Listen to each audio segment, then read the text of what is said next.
जय मसीह की। बाइबल के ऐसे पद जो एक दूसरे के विरोध में दिखाई देते हैं, और अभी ऐसे ही पद के ऊपर मैं कुछ प्रकाश डालकर पवित्र आत्मा की सहायता से वीडियो बनाकर अपलोड कर रहा हूं। और ये ऐसा तीसरा वीडियो है। आज एक पद और हम ऐसा ही देखते हैं, और हम पढ़ते हैं लूका उसका 12वां अध्याय, लूका 12, और हम पढ़ते हैं उसका पद 10, लूका 12 का 10।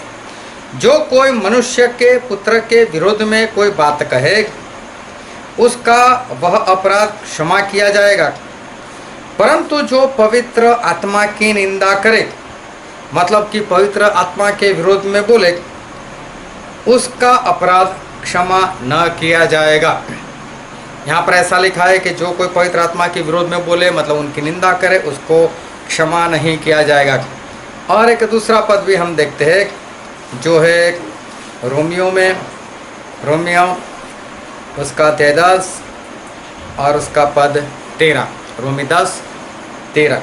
यहाँ पर ऐसा लिखा है, क्योंकि जो कोई प्रभु का नाम लेगा वह उद्धार पाएगा, मतलब जो कोई प्रभु को पुकारेगा वो उद्धार पाएगा। अभी देखो, एक पद जो है वो ऐसा कह रहा है कि पवित्र आत्मा की निंदा, पवित्र आत्मा के विरोध में कुछ बोले, क्षमा नहीं किया जाएगा। और रोमी 10:13 में ऐसा लिखा है कि जो कोई प्रभु को पुकारेगा, प्रभु का नाम लेगा, तो वो बचाया जाएगा। अभी हम क्या माने, हम क्या सोचे, क्या है सच? जिसने पवित्र आत्मा की निंदा की या उनके विरोध में बोला हो, वो अगर पुकारे परमेश्वर के नाम से, तो क्या उसे क्षमा नहीं करेंगे? जिसने पवित्र आत्मा की निंदा की, अगर वो क्या परमेश्वर को पुकारे, तो उसको क्या माफ़ नहीं किया जाएगा? क्या वो नहीं बचाया जाएगा? अब हम इस बात के भेद की ओर हम चलते हैं। ऐसे ही वीडियो और भी मैं रख रहा हूँ, तो अगर अभी तक आपने मेरी चैनल को सब्सक्राइब ना किया हो तो मेरे चैनल को सब्सक्राइब करो, और साथ में जो बेल आइकॉन है उसको टच करो, ताकि आपको ऐसे वीडियो जो मैं रखने वाला हूँ उसकी खबर तुरंत आपको मिले, और परमेश्वर के ज्ञान में आप बढ़ते चलो। और अभी इस दोनों पद का जो भेद है, उस भेद को हम जानते। एक बार फिर से पढ़ते हम लूका और उसका 12वां अध्याय और उसका पद 10, लूका 12 और 10। जो कोई मनुष्य के पुत्र के विरोध में कोई बात कहे, उसका वह अपराध क्षमा किया जाएगा, परंतु जो पवित्र आत्मा की निंदा करे, मतलब पवित्र आत्मा के विरोध में बोले, उसका अपराध क्षमा न किया जाएगा। यहाँ पर ऐसा लिखा है। ये बात जो प्रभु यीशु ने कही, उन्होंने ये बात कब कही थी? पहले उस वक्त की ओर चलते। एक बार ऐसा हुआ कि प्रभु यीशु के पास एक अंधे गूंगे को लेकर आए। उसके अंदर दुष्ट आत्मा थी जिसने उसको अंधा और गूंगा किया था, और प्रभु यीशु ने उस दुष्ट आत्मा को, अंधा और गूंगा जो भूत था, उसको निकाल दिया। तो वहाँ जो लोग खड़े थे उनसे काम नहीं होता था, उनके अंदर ईर्ष्या थी। तो उन लोगों ने ऐसा कहा कि ये यीशु वो तो भूतों के सरदार, मतलब शैतान की सहायता से, और नाम दिया बालजबूल, कि बालजबूल की सहायता से ये भूत प्रेतों को निकालता है। ऐसा इन लोगों ने कहा।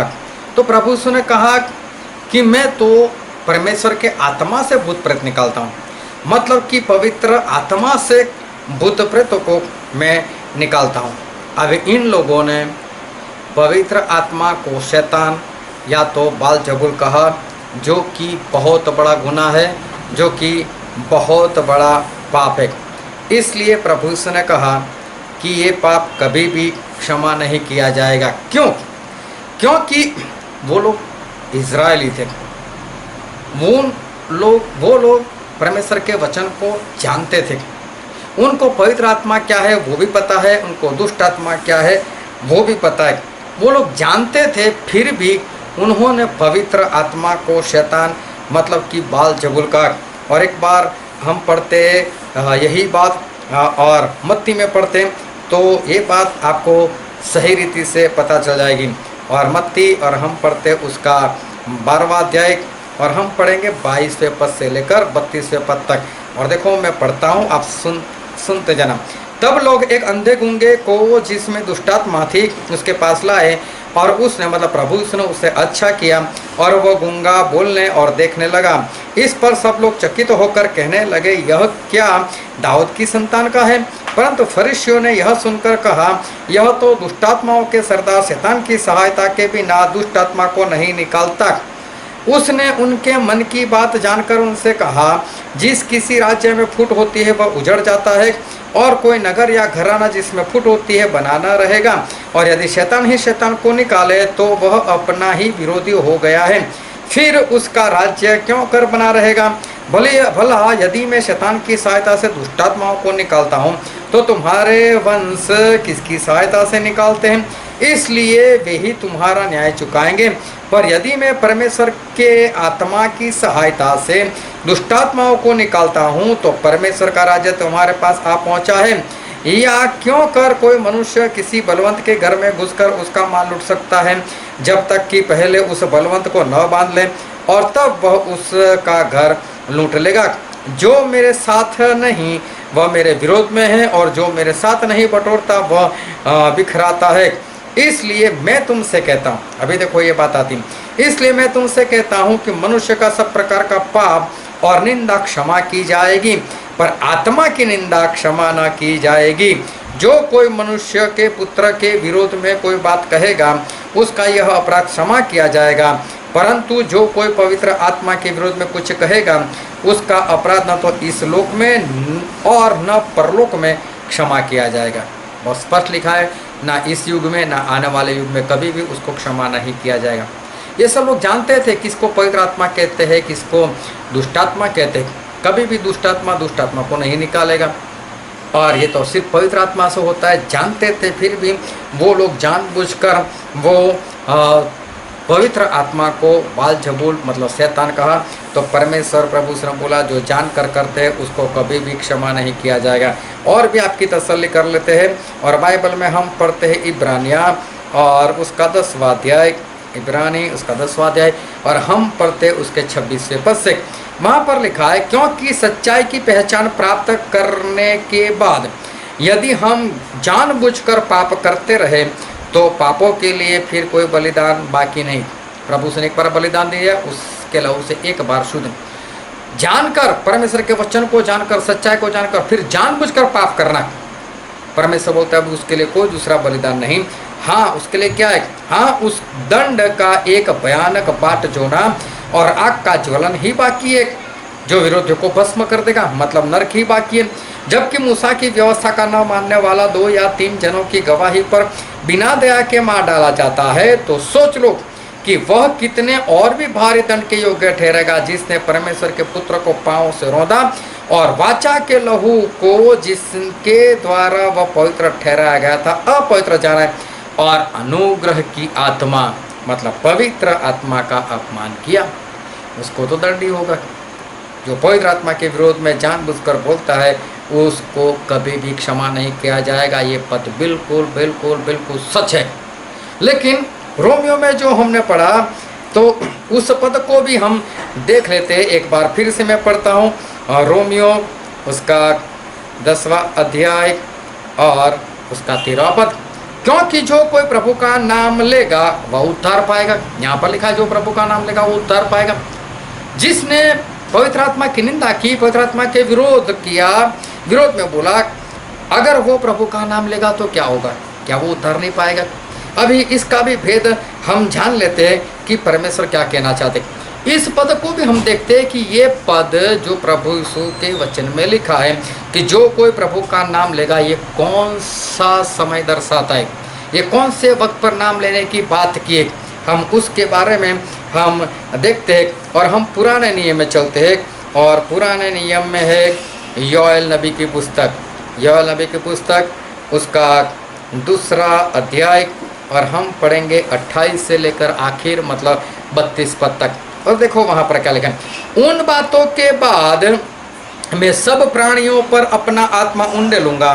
तुम्हारे बेटे बेटियां भविष्यवाणी करेगी और तुम्हारे पुराने सपने देखेंगे और तुम्हारे जवान दर्शन देखेंगे।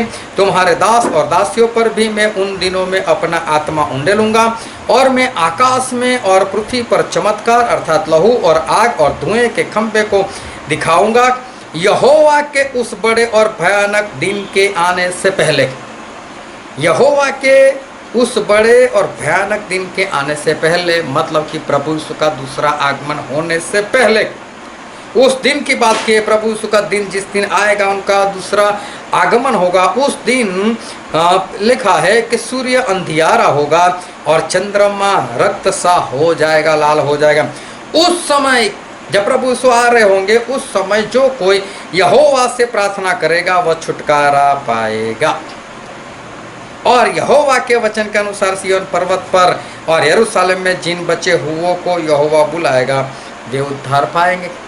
ये तो प्रभु से के दूसरे आगमन के दिन की बात है। उस दिन जो परमेश्वर को पुकारेगा वो बचाया जाएगा।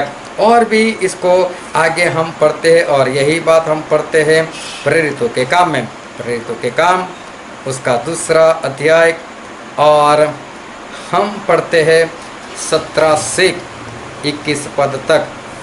प्रेरितों के काम 2:17 से 21 कि परमेश्वर कहते हैं कि अंत के दिनों में ऐसा होगा कि मैं अपना आत्मा सब मनुष्यों पर उंडे लूंगा और तुम्हारे बेटे और तुम्हारी बेटियां भविष्यवाणी करेगी और तुम्हारे जवान दर्शन देखेंगे और तुम्हारे पुराने सपने देखेंगे।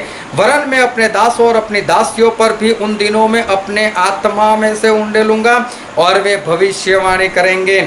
और मैं ऊपर आकाश में अद्भुत काम और नीचे धरती पर चिन्ह अर्थात लहू और आग के धुएं के बादल को दिखाऊंगा। प्रभु के महान और प्रसिद्ध दिन के आने से पहले सूर्य अंधेरा और चांद लहू सा हो जाएगा और जो कोई प्रभु का नाम लेगा वही उद्धार पाएगा।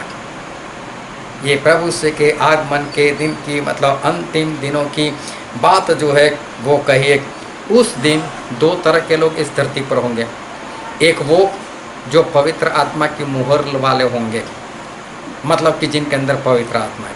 दूसरे वो जिसके पास एंटी क्राइस्ट मसीह के विरोधी की मुहर है, मतलब कि जिसके अंदर शैतान की आत्मा मतलब दुष्ट आत्मा है। ऐसे दो लोग उस वक्त धरती पर होंगे। जिसके अंदर दुष्ट आत्मा होगी वो तो बोल ही नहीं पाएंगे कि प्रभु हमको बचाओ। वो तो परमेश्वर को पुकारने वाले ही नहीं।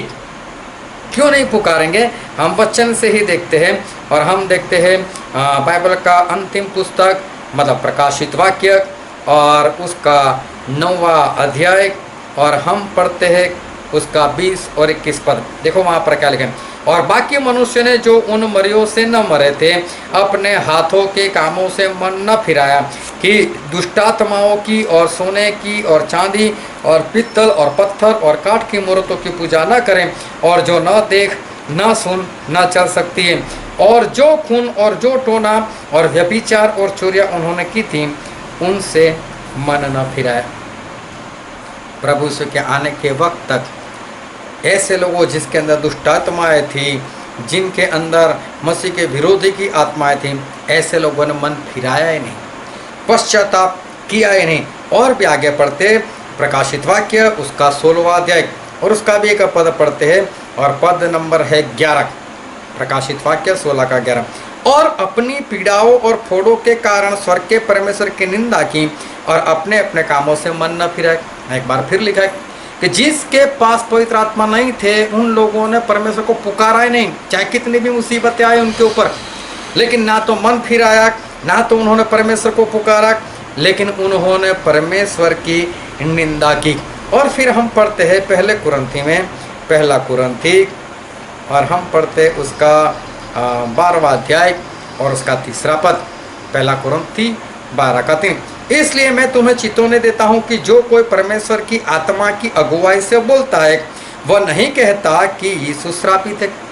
जो पवित्र आत्मा की अगुवाई से बोलता है वो कभी नहीं बोलता कि प्रभु श्रापित है, और न कोई पवित्र आत्मा के बिना कह सकता है कि यीशु प्रभु है। पवित्र आत्मा की सहायता के बिना प्रभु को कोई नहीं पुकार सकता। अभी उस वक्त जिन लोगों ने प्रभु यीशु के आत्मा की मतलब पवित्र आत्मा की निंदा की थी, वो लोग है पुकारे तो बचाए जाएंगे, लेकिन पुकारे तो बचाएंगे, वो लोग पुकार ही नहीं सकते क्योंकि उनके अंदर दुष्टात्मा है। तो वो लोग कभी भी नहीं पुकारेंगे कि प्रभु हमको बचाओ। और इसलिए दोनों पद सच्चे। प्रभु उसने कहा कि पवित्र आत्मा की निंदा करने वाले को कभी क्षमा नहीं, ना इस युग में ना आने वाले युग में। तो उस बात सही है, क्योंकि आने वाले युग में भी वो पुकारने वाले है ही नहीं, वो पुकार ही नहीं सकते। और परमेश्वर का वचन कहता है रोमी 10:13 में कि जो कोई प्रभु को पुकारेगा वो बचाया जाएगा। लेकिन ऐसे लोग पुकार ही नहीं सकते, इसलिए वो बचाए नहीं जाएंगे, उनको कभी भी क्षमा नहीं होगी, क्योंकि उनके अंदर दुष्टात्मा है। इसलिए दोनों पद सच्चे हैं। सिर्फ एक ही जगह पढ़कर कभी भी एक पद को दूसरे पद के विरोध में मत रखो। ये देखो दोनों पद सच्चे, लेकिन हमको कहाँ कहाँ पर जाना पड़ा तब हमें पता चला। इसलिए परमेश्वर के ज्ञान में बढ़ते रहो, क्योंकि जिसके पास परमेश्वर का ज्ञान नहीं वो नाश हो जाता है। इसलिए परमेश्वर के ज्ञान में बढ़ते रहो, और इसी तरह से मेरे चैनल सब्सक्राइब करते हुए परमेश्वर के ज्ञान में बढ़ते रहो। परमेश्वर आपको आशीष दे। आमीन।